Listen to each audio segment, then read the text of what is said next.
Hey, I'm Kyle, here with the xBloom Curator series. It's gonna be my box, really excited. I am the 2017 United States Barista Champion and one of the co-founders of Black and White Coffee.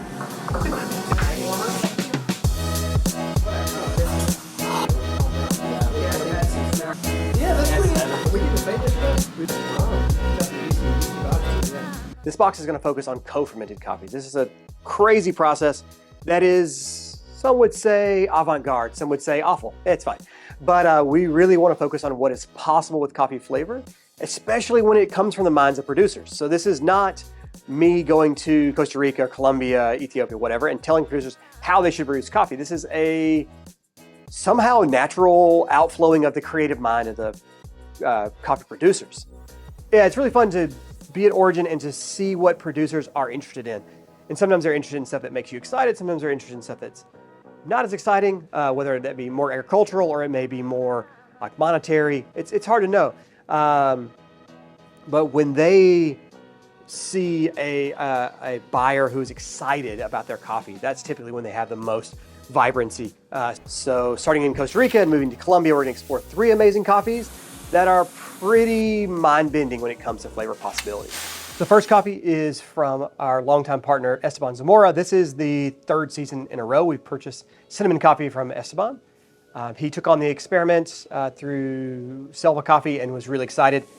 In this coffee, this particular version of this coffee is the most balanced version we've ever had. So you get like these lovely baking spice notes like cinnamon.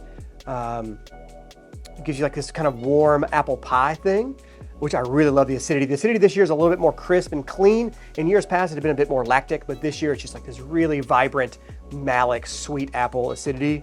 And then as the coffee kind of prolongs on the palate, you get a little bit more of that kind of pastry kind of concept. So you're, again, like to think about this all-encompassing like cinnamon bread with apples or sometimes cherry, depends on your water a little bit. And then if your water is a bit different than ours, it may go into chocolate as well, which is, again, super, super, super lovely. The second coffee is Brian Alvier's Juicy Strawberry.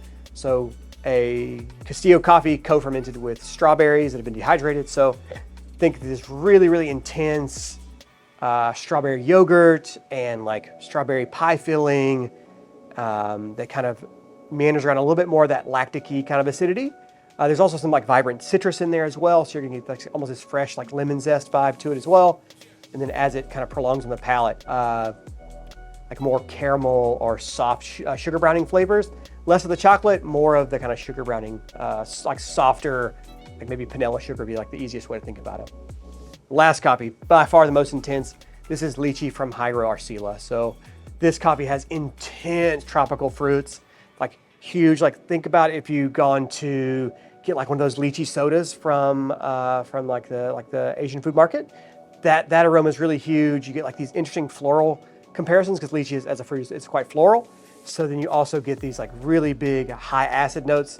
The coffees that Coffee Net produces are a bit more high acid as they are fermented in a slightly different way. They're fermented in mucilage with the fruit for an extended period of time in the heat. So they become like really, really intensely vibrant and crisp.